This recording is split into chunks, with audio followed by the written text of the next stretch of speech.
दोस्तों नमस्कार। यह है मार्गदर्शन फॉर सिविल सर्विसेज। मैं अनुराग चौधरी।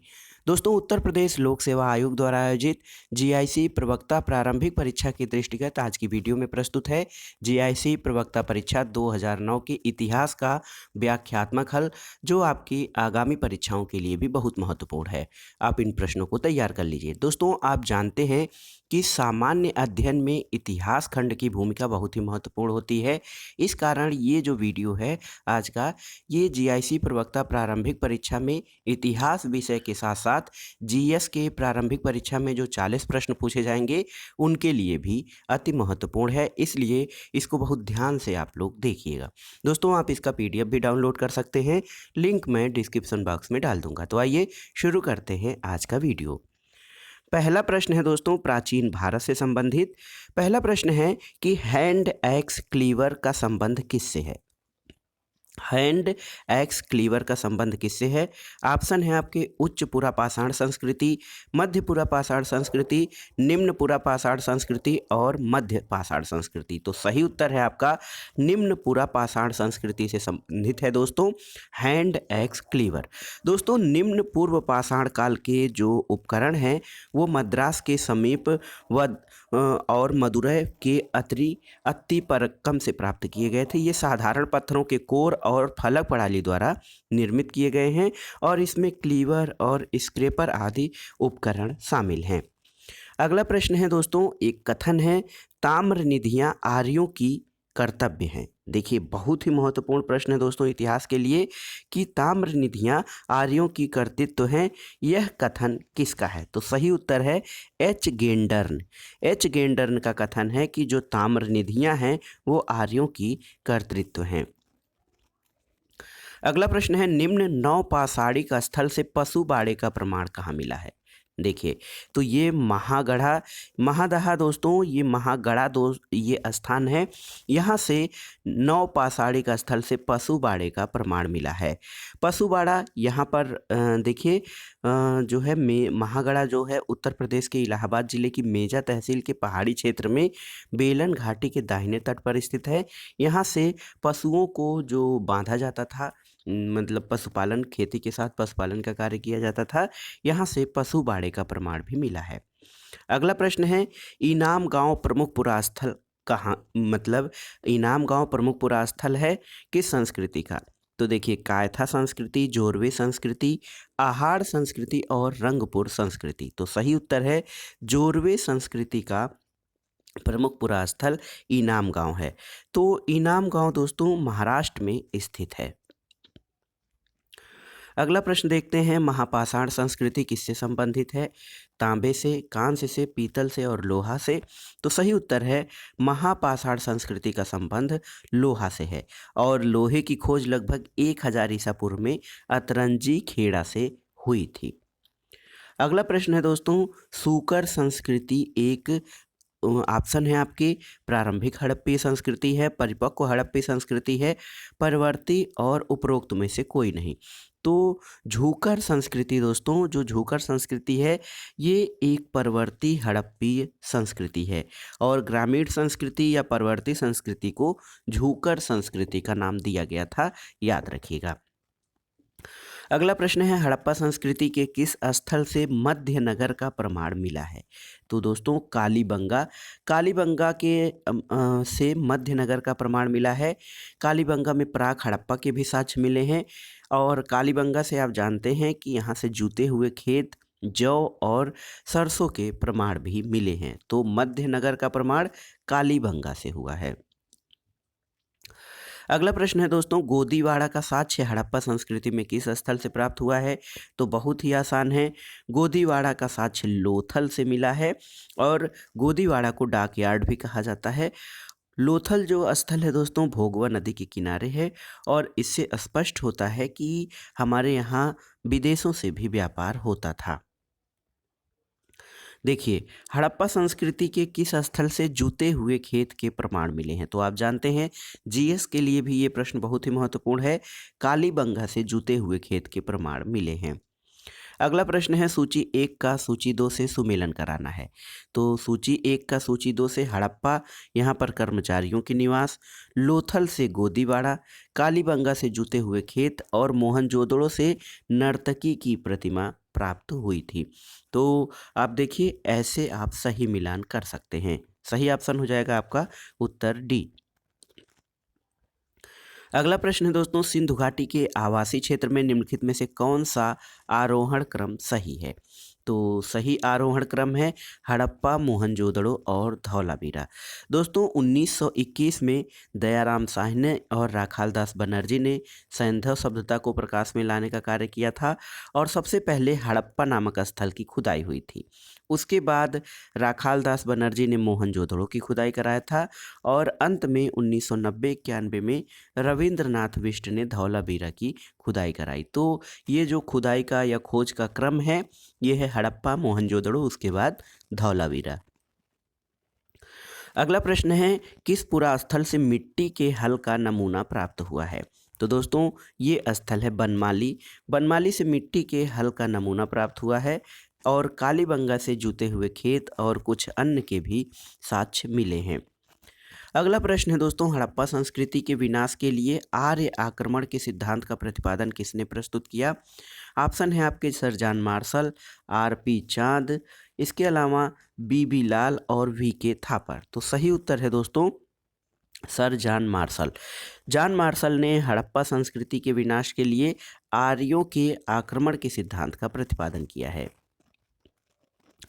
अगला प्रश्न है दोस्तों बहुत ही आसान है। देखिए प्रसिद्ध भीमबेटका गुफाएं कहाँ स्थित हैं? तो भीमबेटका गुफाएं ये हैं रायसेन में स्थित है और भीमबेटका में शैल चित्र या रॉक जो है पिक्चर्स, यहाँ पे रॉक चित्रकारी या शैल चित्र यहाँ से मिलते हैं। अगला प्रश्न है समाधि यच का संबंध हड़प्पा संस्कृति के किस स्थल से है? तो एच जो समाधि है दोस्तों इसका जो है संबंध हड़प्पा स्थल से है और हड़प्पा जो है वर्तमान में पाकिस्तान में स्थित है, पंजाब प्रांत में मांटगोमरी जिले में रावी नदी के तट पर स्थित है। और जब इसकी खोज हुई थी तो ये अखंड भारत का हिस्सा था, लेकिन वर्तमान में ये पाकिस्तान में है। और इस स्थल के बारे में सबसे पहले चार्ल्स मैसन ने 1826 में लिखा था और 1921 में दयाराम साहनी ने इस स्थल की खुदाई करवाई और वहाँ के सामान्य आवास क्षेत्र के दक्षिण में एक कब्रिस्तान है जिसे समाधि यच का नाम दिया जाता है। अगला प्रश्न है दोस्तों चावल का प्राचीनतम साक्ष्य कहाँ से मिला है? ऑप्शन है आपके बिहार, उत्तर प्रदेश, बंगाल और छत्तीसगढ़। तो सही उत्तर है दोस्तों चावल के प्राचीनतम साक्ष्य जो मिले हैं वो उत्तर प्रदेश से मिले हैं। तो यहाँ पर देखिए चावल या धान के प्राचीनतम प्रमाण इलाहाबाद में कोल्डीहवा से मिले हैं और कृषि के प्रमाण सबसे पहले दोस्तों मेहरगढ़ से मिले हैं। अगला प्रश्न है कि वैदिक सभ्यता से संबंधित है, किस भारतीय गणितज्ञ ने दशमलव स्थानिक मान की खोज की थी? तो सही उत्तर है आर्यभट्ट। आर्यभट्ट के द्वारा दोस्तों दशमलव के स्थानिक मान की खोज की गई थी। अगला प्रश्न है उत्तर वैदिक काल में रत्निन की संख्या कितनी होती थी? तो सही उत्तर है 12 होते थे राजा को लेकर। रत्निन क्या होता था? तो दोस्तों रत्निन जो होता था राज्य के कुछ उच्च पदाधिकारी होते थे, इनको रत्नी कहा जाता था और ये राज्य परिषद के सदस्य थे। इनकी संख्या 11 से 12 होती थी और ये राज्य के कार्यों के सहायक होते थे।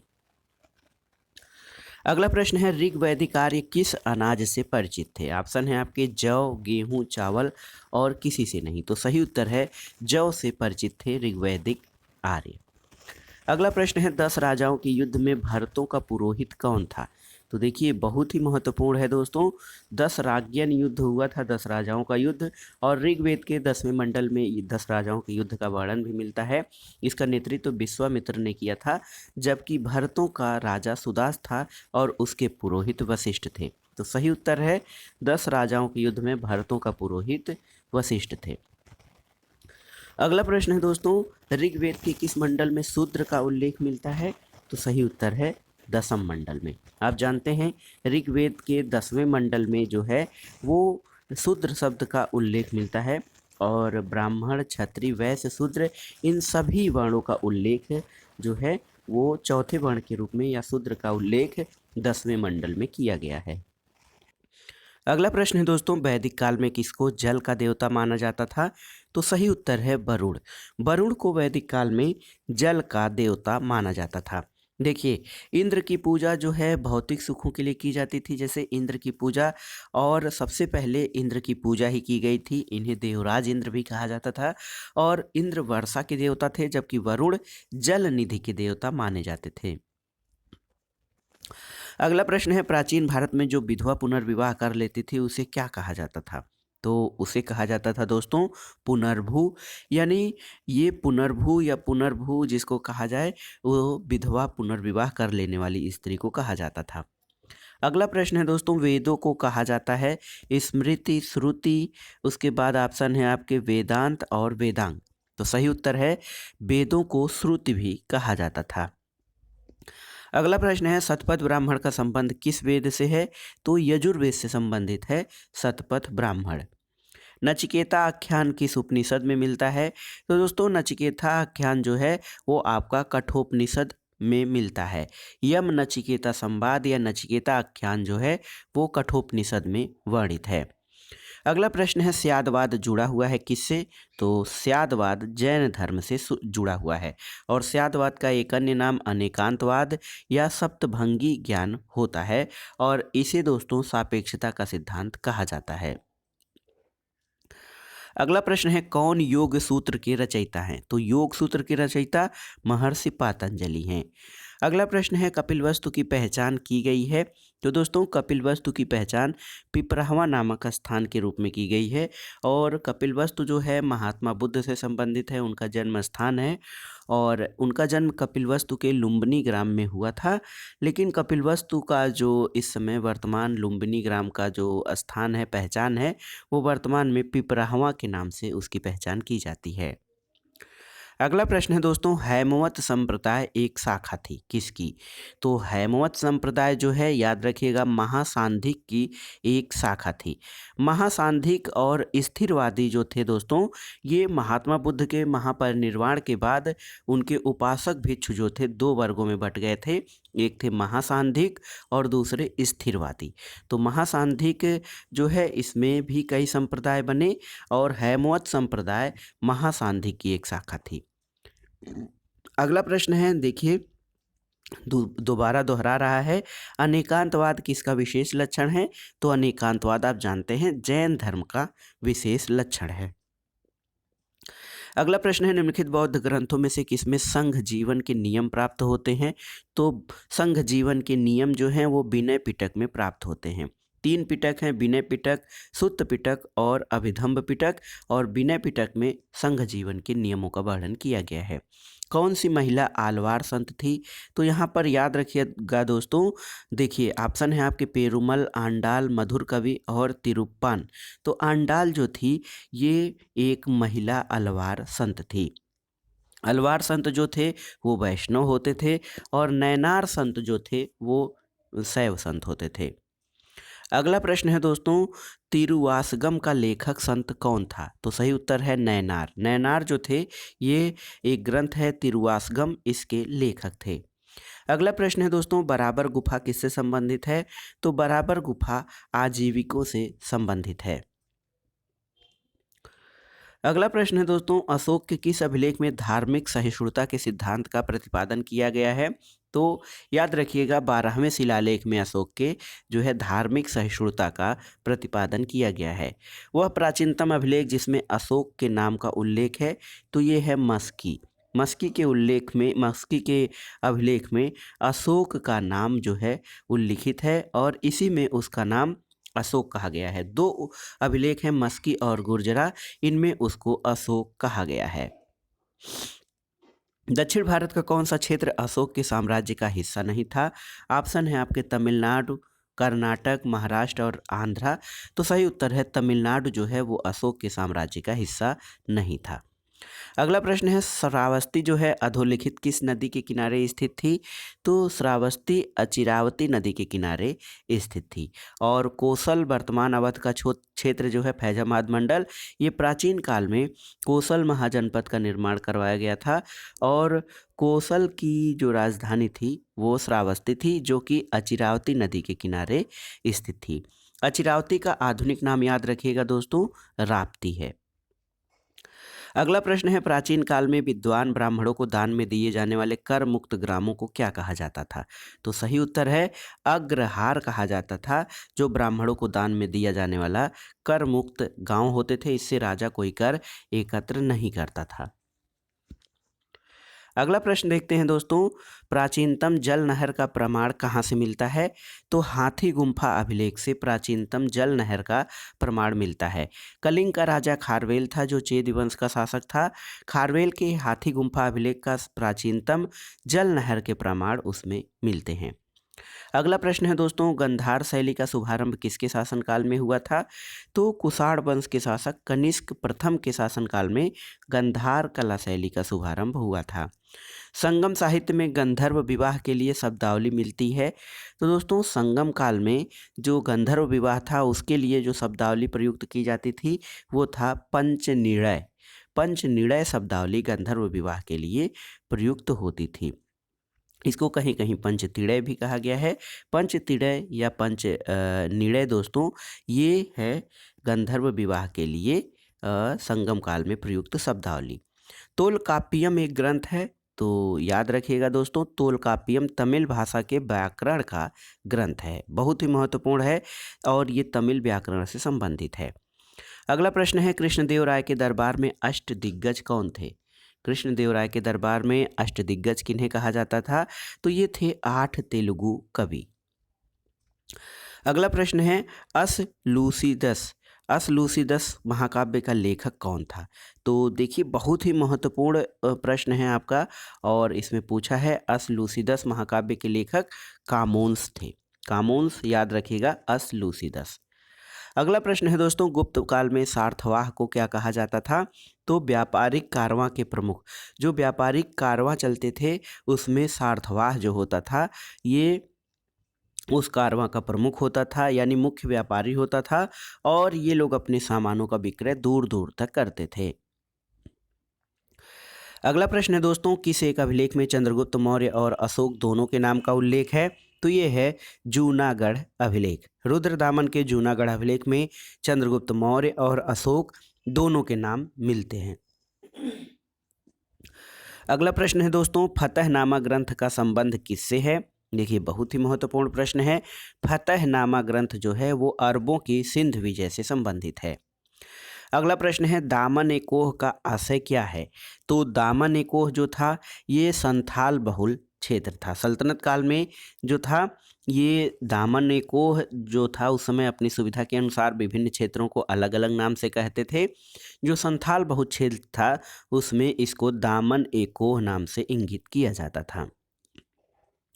अगला प्रश्न है, कौन हजार मर्दह कहलाता था? कबीर खां, मलिक जमालुद्दीन याकूत, इख्तिगीन और निजामुल मुल्क। तो दोस्तों, कबीर खां रजिया सुल्तान शासिका बनी थी 1236 में, और इसमें जो थे बदायूं के सुल्तान हासी और लाहौर के इक़्तिदार थे। रजिया ने विरोधियों में फूट डलवाकर कुछ को अपने साथ कर लिया। इसमें मुल्तान का इक़्तिदार कबीर खां था, जिसे हजार मरहत कहा जाता था। अगला प्रश्न है, कौन रात्रि में अपना अधिकतर समय प्रार्थना और चिंतन में व्यतीत करता था? तो ये था इल्तुतमिश। इल्तुतमिश रात्रि में अपना अधिकतर समय प्रार्थना और चिंतन में बिताता था। रैयते आला की पदवी किसने धारण की थी? तो खिज्र खां। खिज्र खां सैयद वंश का संस्थापक था, इसने रैयते आला की पदवी धारण की थी। अगला प्रश्न है दोस्तों, कौन सी पुस्तक फारसी में लिखित है? हस्त बिहिस्त, बाबरनामा, किताबुल हिंद और रहला। तो दोस्तों, हस्त बिहिस्त पुस्तक जो है ये फारसी में की गई है। बाबरनामा बाबर ने तुर्की भाषा में लिखा है। किताबुल हिंद को अलबरूनी ने अरबी भाषा में लिखा है, और रहला जो है इब्न बतूता की रचना है। अगला प्रश्न है, किसने अशोक के पाषाण स्तंभों को स्वर्ण स्तंभ कहा था? तो सही उत्तर है फिरोज शाह तुगलक ने। दोस्तों, मोहम्मद बिन तुगलक के बाद फिरोज शाह तुगलक दिल्ली का सुल्तान बना था, और उसने अशोक के 2 स्तंभों को दिल्ली मंगवाया और स्थापित किया, और इसको उसने स्वर्ण स्तंभ की संज्ञा दी थी। अमीर खुसरो ने अपनी रचना आशिका किसके आदेश पर लिखी थी? तो आशिका की रचना अमीर खुसरो द्वारा की गई थी और दोस्तों इसकी रचना जो है खिज्र खां के निर्देश पर की गई थी और इसमें गुजरात के राजा कर्ण की पुत्री देवल देवी और अलाउद्दीन खिलजी के पुत्र खिज्र खां के प्रेम का वर्णन किया गया है। अगला प्रश्न है दोस्तों, निम्नलिखित में से कौन सा एक फ्रांसीसी था? आपको बताना है बर्नियर, हाकिंस, थॉमस रो और रेल्फ फिच। तो रेल्फ फिच, बर्नियर, इन सब में दोस्तों जो है फ्रांसिस बर्नियर जो था ये एक, देखिए बर्नियर जो था वो एक फ्रांसीसी यात्री था और दारा सिकोह और औरंगजेब के बीच होने वाले उत्तराधिकार का साक्षी था। अगला प्रश्न है दोस्तों, कौन सा सही सुमेलित है?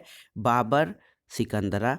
तो देखिए बाबर सिकंदरा ये सही सुमेलित नहीं है। अकबर खुसरोबाग भी नहीं सुमेलित है।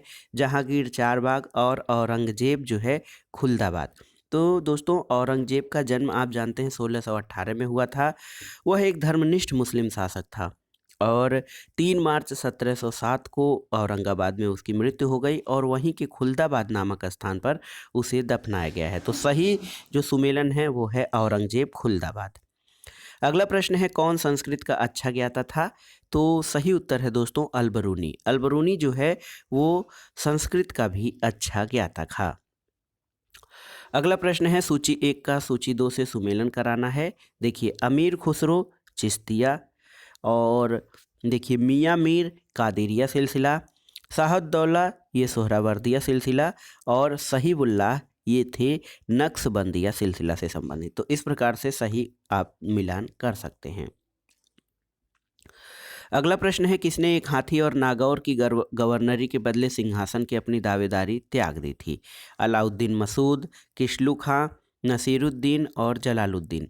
तो दोस्तों किसलू खां, अलाउद्दीन मसूद 1242 से 1246 तक दिल्ली का सुल्तान था और 1246 से 1264 तक नसीरुद्दीन मोहम्मद दिल्ली पर शासन किया था और किसलू खां एक समझौते के तहत एक हाथी और नागौर की गवर्नरी के बदले सिंहासन की अपनी दावेदारी त्याग दी थी। अगला प्रश्न है, सूची 1 का सूची 2 से सुमेलन करना है। देखिए सूची 1 का जब सूची 2 से सुमेलन, तो यहाँ पे कुछ पुस्तकें हैं और उनसे संबंधित व्यक्ति हैं। देखिए फुतुहात ए आलमगीरी, फुतुहात ए आलमगीरी को जो है दोस्तों ये ईश्वरदास नागर ने औरंगजेब के समय में लिखा था और मासिर ए आलमगीरी की रचना औरंगजेब के समय में ही साकी मुस्ताद खां ने की थी। देखिए आलमगीरनामा जो था, आलमगीरनामा की रचना मोहम्मद काजिम ने की थी और मुंतखब उल लुबाब ये खफी खां की रचना है। अगला प्रश्न भी दोस्तों सूची 1 का सूची 2 से मिलान कराना है। यहाँ पर देखिए तबकात ए अकबरी निजामुद्दीन अहमद, तबकात ए नासरी जियाउद्दीन बर्नी, तारीख़ फिरोज शाही जो था मिनहाज उस सिराज और तारीख़ हल्फी मुल्ला अहमद की रचना है। अगला प्रश्न है, भारत में सर्वप्रथम किसने इक्तादारी व्यवस्था का प्रारंभ किया था? तो ऑप्शन है आपके कुतुबुद्दीन ऐबक, मोहम्मद बिन तुगलक, फिरोज शाह तुगलक और मुइजुद्दीन अहमद गोरी। तो दोस्तों सही उत्तर है इक्तादारी प्रथा का प्रारंभ जो था वो तुर्क शासकों द्वारा प्रारंभ किया था और मुइजुद्दीन अहमद गोरी ने सबसे पहले इक्तादारी प्रथा का प्रचलन किया था भारत में। अगला प्रश्न है, निम्नलिखित सुल्तानों में से किसने तुर्कान ए चहलगानी का दमन किया था? तो बलवन ने तुर्कान ए चहलगानी का जो है दमन किया था और तुर्कान ए चहलगानी जो था वो 40 सरदारों का एक संगठन था जो कि इल्तुतमिश के समय में गठित हुआ था। अगला प्रश्न है दोस्तों, सूफीवाद में सर्वप्रथम फना शब्द का प्रयोग किया गया था किसके द्वारा? तो ख्वाजा अबू अब्दाल के द्वारा, अबू यजीद, शेख मुहिउद्दीन, ख्वाजा बदरुद्दीन। तो सही उत्तर है अबू यजीद द्वारा सूफीवाद में सबसे पहले फना शब्द का प्रयोग किया गया था। और फना क्या है? तो ये अवस्था ईश्वर की एकता की प्राप्ति की प्रारंभिक अवस्था है। अगला प्रश्न है कौन सूफीवाद से नहीं जुड़ा हुआ है? खानखा, पीर, उल्मा और शेख। तो सही उत्तर है उल्मा जो हैं दोस्तों वो सूफीवाद से नहीं जुड़े हैं। उल्मा धार्मिक लोगों को कहा जाता है जो कुरान के विशेष जानकार होते हैं। अगला प्रश्न है किसने अफीम खाकर आत्महत्या की थी? तो सही उत्तर है शाह बेगम। 1605 में जहांगीर मुगल बादशाह बना था। उसके बचपन का नाम सलीम था। उसका प्रथम विवाह 1585 में आमेर के राजा भगवान दास की पुत्री मानबाई से हुआ था और खुसरो इसी मानबाई का पुत्र था। जहांगीर और उसके पुत्र खुसरो में सम्राट बनने को लेकर मतभेद हो गया और इसी अंतर्कलह के कारण मानबाई ने अफीम खाकर हत्या कर ली, जिसका मकबरा इलाहाबाद के खुसरो बाग में स्थित है।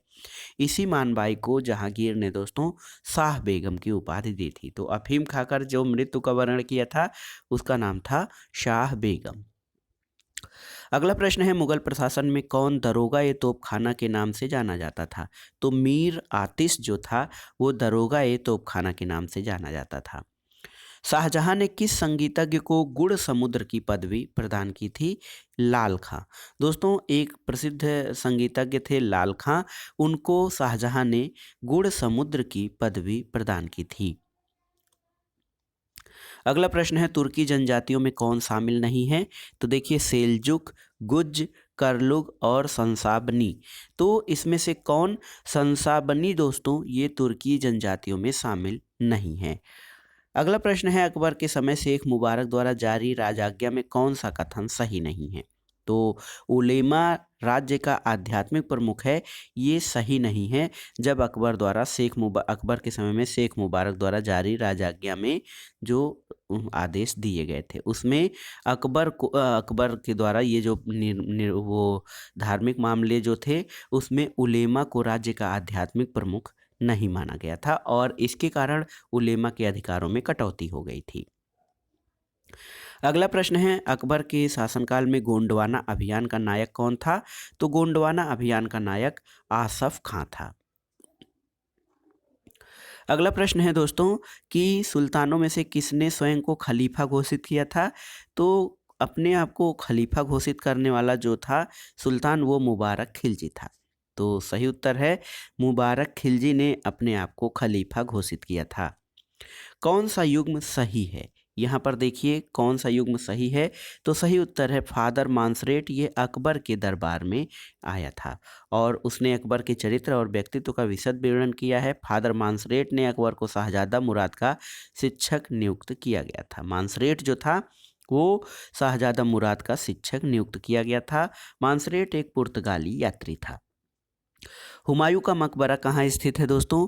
तो सही उत्तर है दिल्ली में। हुमायूं का मकबरा दिल्ली में स्थित है। अगला प्रश्न है बाबा फरीदुद्दीन गंज ए शकर का मकबरा कहाँ स्थित है? याद रखिएगा पाटन में बाबा फरीदुद्दीन गंज ए शकर का मकबरा स्थित है और ये जगह वर्तमान में पाकिस्तान में स्थित है। अगला प्रश्न है तुलसीदास किसके समकालीन थे? तो सही उत्तर है अकबर के समकालीन थे तुलसीदास और उन्होंने रामचरितमानस की रचना अवधी भाषा में की है। अकबर का मकबरा कहाँ स्थित है दोस्तों? तो सही उत्तर है सिकंदरा में अकबर का मकबरा स्थित है। अगला है कि निम्नलिखित बादशाहों में किसने अमीरुल मोमिनीन की उपाधि धारण की थी? तो सही उत्तर है अमीरुल मोमिनीन की उपाधि अकबर द्वारा जारी या धारण की गई थी।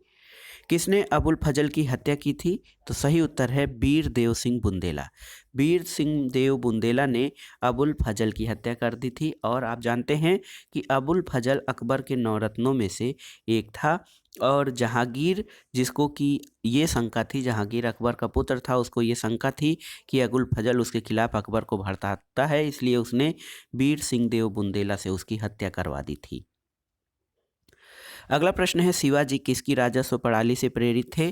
तो सही उत्तर है मलिक अंबर की राजस्व प्रणाली से प्रेरित थे शिवाजी।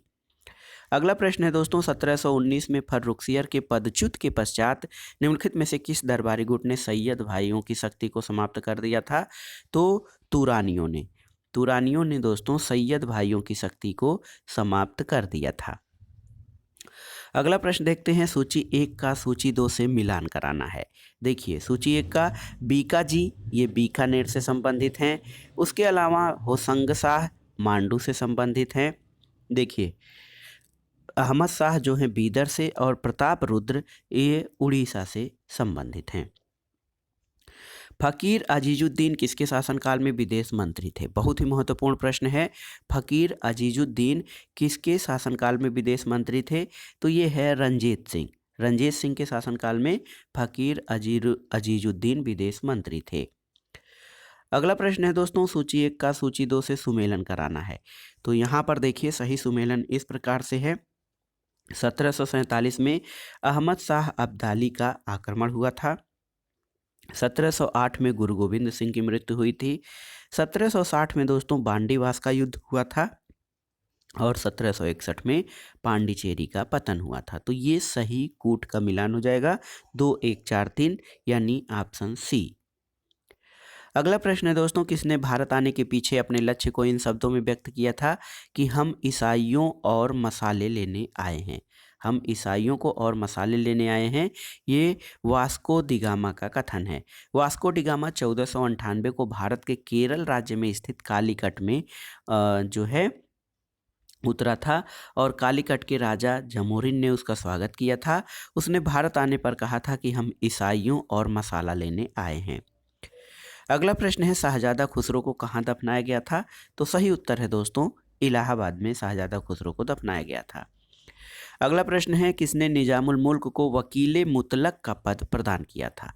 तो ये है मोहम्मद शाह।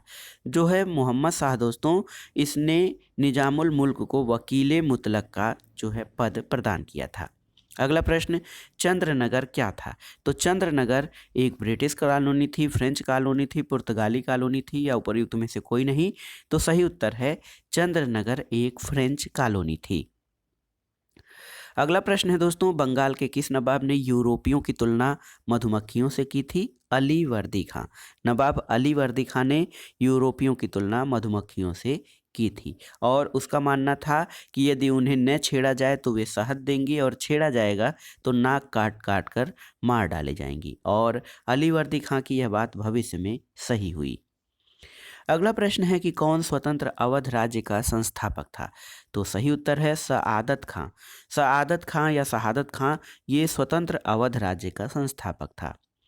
अगला प्रश्न है दोस्तों, किस संसदीय अधिनियम ने बंगाल के गवर्नर जनरल को मद्रास और बंबई के ऊपर पर्यवेक्षी अधिकार प्रदान किया था? तो ये था रेगुलेटिंग एक्ट 1773। इसके द्वारा बंगाल का जो गवर्नर जनरल था उसके अधीन मद्रास और बंबई को भी लाया गया था। अगला प्रश्न है दोस्तों, भारत में पहली एशियाटिक सोसाइटी की स्थापना कहाँ हुई थी? तो सही उत्तर है 1784 में विलियम जोन्स के द्वारा एशियाटिक सोसाइटी की स्थापना दोस्तों कलकत्ता में की गई थी। अगला प्रश्न है, संथाल विद्रोह कहाँ हुआ था? तो सही उत्तर है राजमहल। राजमहल जो है वहाँ पर संथाल विद्रोह हुआ था। अगला प्रश्न है, सूची 1 का सूची 2 से सुमेलन कराना है। यहाँ पर देखिए आदि ब्रह्म समाज, ये देवेंद्रनाथ टैगोर की संस्था थी। आदि ब्रह्म समाज जो है देवेंद्रनाथ टैगोर, भारतीय Brahmo Samaj Keshab Chandra Sen, Theosophical Society Colonel Olcott, और सत्य शोधक समाज ज्योतिबा फुले। आप इसको केवल मिलान के तौर पर ही नहीं, आप इसको एक प्रश्न के तौर पर भी तैयार कर सकते हैं। अगला प्रश्न है दोस्तों, 1665 में निम्नलिखित में से किसने बंबई को अपने अधिकार में ले लिया था? तो ये था जेराल्ड अंगियर। जेराल्ड अंगियर जो था इसने 1665 में बंबई को अपने अधिकार में ले लिया था, और जब जाप चारनाक ने कलकत्ता को बसाया था, जेराल्ड अंगियर ने बंबई पर अधिकार कर लिया, और तब यह नगर बहुत ही सामान्य अवस्था में था। बाद में इसे अंग्रेजों ने व्यापारिक रूप में विकसित किया था। अगला प्रश्न है, 1857 के गदर के समय बैरकपुर में अंग्रेज कमांडिंग अफसर कौन था? तो सही उत्तर है दोस्तों हैडसे। हैडसे जो था वो 1857 के गदर के समय बैरकपुर में अंग्रेज कमांडिंग अफसर था। अगला प्रश्न देखते हैं। अगला प्रश्न है कि समकालीन ब्रिटिश संसद ने 1857 के विद्रोह को राष्ट्रीय विद्रोह की संज्ञा दी थी? तो ये था डिजरेली। अगला प्रश्न है, the first Indian war of independence 1857। The first Indian war of independence 1857 to 1859, इस पुस्तक के लेखक कौन है? तो ये देखिए वी.डी. सावरकर, विनायक दामोदर सावरकर। इन्होंने भारत का प्रथम स्वतंत्रता संघर्ष नाम से 1857 पर पुस्तक लिखी थी। M17 किससे संबंधित है दोस्तों? ऑप्शन है आपके आर्यों से, द्रविड़ों से, मुंडा से और संथाल से। तो सही उत्तर है मुंडा से संबंधित है M17। M17 क्या है दोस्तों? ये जो है ये इतिहासकारों ने अपनी सुविधा के अनुसार जातियों और जनजातियों को कुछ संकेतों से इंगित किया है। इसमें मुंडा को M17 नाम दिया गया है। अगला प्रश्न है 1907 में स्थापित Indian society of oriental art द्वारा प्रदत्त छात्रवृत्ति का प्रथम प्राप्तकर्ता कौन था? तो सही उत्तर है नंदलाल बोस। अवनींद्रनाथ टैगोर ने कला के क्षेत्र में दोस्तों काफ़ी प्रगति प्राप्त की थी और उनके शिष्यों में नंदलाल बोस थे और Indian society of oriental art में प्रथम छात्रवृत्ति प्राप्त करने वाले नंदलाल बोस थे। अगला प्रश्न है अखिल भारतीय व्यापार संघ कांग्रेस का प्रथम महामंत्री कौन था? अखिल भारतीय जो है दोस्तों व्यापार संघ कांग्रेस का प्रथम महामंत्री दीवान चमन लाल थे। अगला प्रश्न है 2 INS मुख्यालय जिन्हें सुभाष चंद्र बोस ने स्थापित किया था कहाँ पर स्थित थे? तो इंडियन नेशनल आर्मी के मुख्यालय जो है सुभाष चंद्र बोस ने स्थापित किए थे। एक उनमें से सिंगापुर में और दूसरा टोक्यो में स्थित था, तो याद रखिएगा। अगला प्रश्न है अनहैप्पी इंडिया, ये लाला लाजपत राय, याद रखिएगा अनहैप्पी इंडिया लाला लाजपत राय की कृति है। प्रार्थना समाज किसके द्वारा प्रारंभ किया गया था? तो ये आत्माराम पांडुरंग द्वारा महाराष्ट्र में प्रारंभ किया गया था। अगला प्रश्न है दोस्तों 1891 के जनगणना आयुक्त कौन थे? तो ये थे बेंस। बेंस जो है ये W पाउडेन महोदय जो थे 1881 में जनगणना आयुक्त थे, जबकि 1891 में J.A. बेंस जनगणना आयुक्त थे। अगला प्रश्न है किस वायसराय ने जोर देते हुए कहा कि ढाला लौह नौकरशाही हमेशा नहीं चल सकती है? तो ये था रिपन।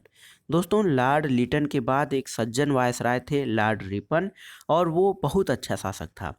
भारतीयों को विभिन्न क्षेत्रों में उसने सुविधा प्रदान की और उसने कहा था कि ढाला लौह नौकरशाही हमेशा नहीं चल सकती है। अगला प्रश्न है किस अधिवेशन में कांग्रेस ने पहली बार देशी रियासतों के प्रति अपनी नीति घोषित की थी? तो ये था नागपुर अधिवेशन 1920 में। गदर पार्टी को पहले किस नाम से जाना जाता था? तो ये था दोस्तों Bharat association of the Pacific coast. Bharat association of the Pacific coast जो था इसको पहले जो था गदर पार्टी को पहले इसी नाम से जाना जाता था। भारतीय प्रेस आपातकालीन शक्तियां अधिनियम किस वर्ष में पारित हुआ था? तो ये था वर्ष 1931। भारतीय प्रेस आपातकालीन शक्तियां अधिनियम 1931 में पारित किया गया था और 20वीं सदी के चौथे दशक में राजनीतिक आंदोलन में आई गति के कारण ये अधिनियम पारित किया गया था जिससे भारत में आंदोलनों को दबाया जा सके। अगला प्रश्न है दोस्तों 1927 की बटलर कमेटी के सामने अपना पक्ष प्रस्तुत करने के लिए भारतीय नरेशों के द्वारा किस वकील को चुना गया था? ऑप्शन है आपके जॉन लॉरेंस, L.E.R. रीस, सर लेजली स्कॉट और जॉन स्ट्रेची। दोस्तों आयोग द्वारा इस प्रश्न को जो है निकाल दिया गया था अपने मूल्यांकन से। इसमें यह था कि भारतीय नरेशों को अंग्रेजों के व्यवहार से बड़ी निराशा हुई। उन्होंने अपने पक्ष रखने की इच्छा व्यक्त की जिसके परिणामस्वरूप बटलर कमेटी का गठन किया गया था और बटलर कमेटी ने भारत सरकार की सर्वोच्चता पर बल दिया था। अगला प्रश्न है भारतीय संघ के द्वारा राज्यों के पुनर्गठन के प्रश्न की जांच के लिए 1954 में भारत सरकार द्वारा नियुक्त किए गए कमीशन में कौन सदस्य नहीं था? तो सही उत्तर है दोस्तों S.A.P. सिन्हा जो है सदस्य नहीं थे। राज्यों का जो राज्य पुनर्गठन आयोग था उसमें फजल अली, हृदयनाथ कुजरू और K.M. पडिक्कर थे।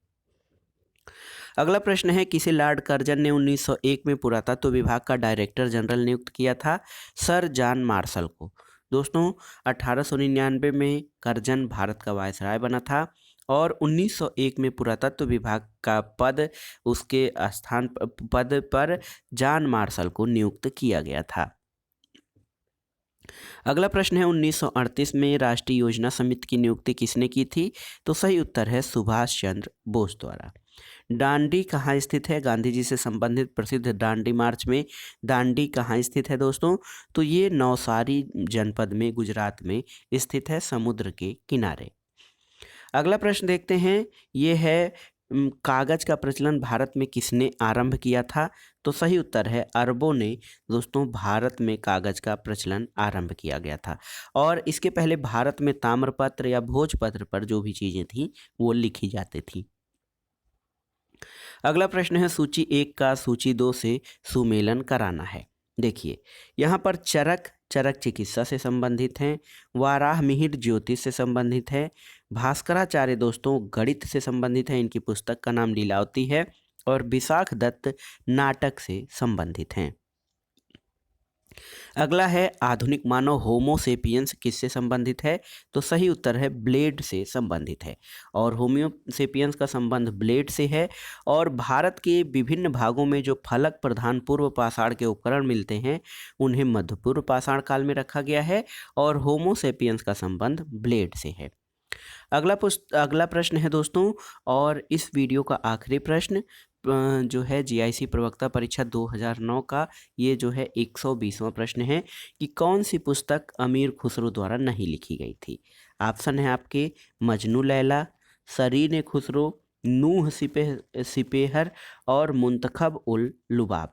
तो सही उत्तर है मुंतखब उल लुबाब दोस्तों, ये अमीर खुसरो द्वारा लिखी गई रचना नहीं है, और मुंतखब उल लुबाब की रचना सफ़ी खां द्वारा की गई थी। अमीर खुसरो के बारे में जान लेते हैं कि अमीर खुसरो का जन्म उत्तर प्रदेश में पटियाली में हुआ था, और इसका नाम अबुल हसन खुसरो था। तो ये था आज का वीडियो दोस्तों। इसमें आपने देखा जो है जीआईसी उत्तर प्रदेश लोक सेवा आयोग द्वारा आयोजित गवर्नमेंट इंटर कॉलेज प्रवक्ता परीक्षा इतिहास का वर्ष 2009 का प्रश्न पत्र। दोस्तों अब पैटर्न बदल गया है, जिसमें प्रारंभिक परीक्षा और मुख्य परीक्षा आयोजित होनी है, और ये प्रश्न पत्र प्रारंभिक परीक्षा के लिए बहुत ही महत्वपूर्ण है। आप इसको तैयार कर लीजिए, और इसका पीडीएफ भी आप डाउनलोड कर लीजिएगा, जहां से आप इसको आसानी से रिवाइज कर सकें। वीडियो आपको कैसा लगा हमें कमेंट बॉक्स में ज़रूर बताइएगा। वीडियो को लाइक करें, शेयर करें, और इस चैनल मार्गदर्शन फॉर सिविल सर्विसेज को सब्सक्राइब करें। वीडियो देखने के लिए धन्यवाद दोस्तों। नमस्कार।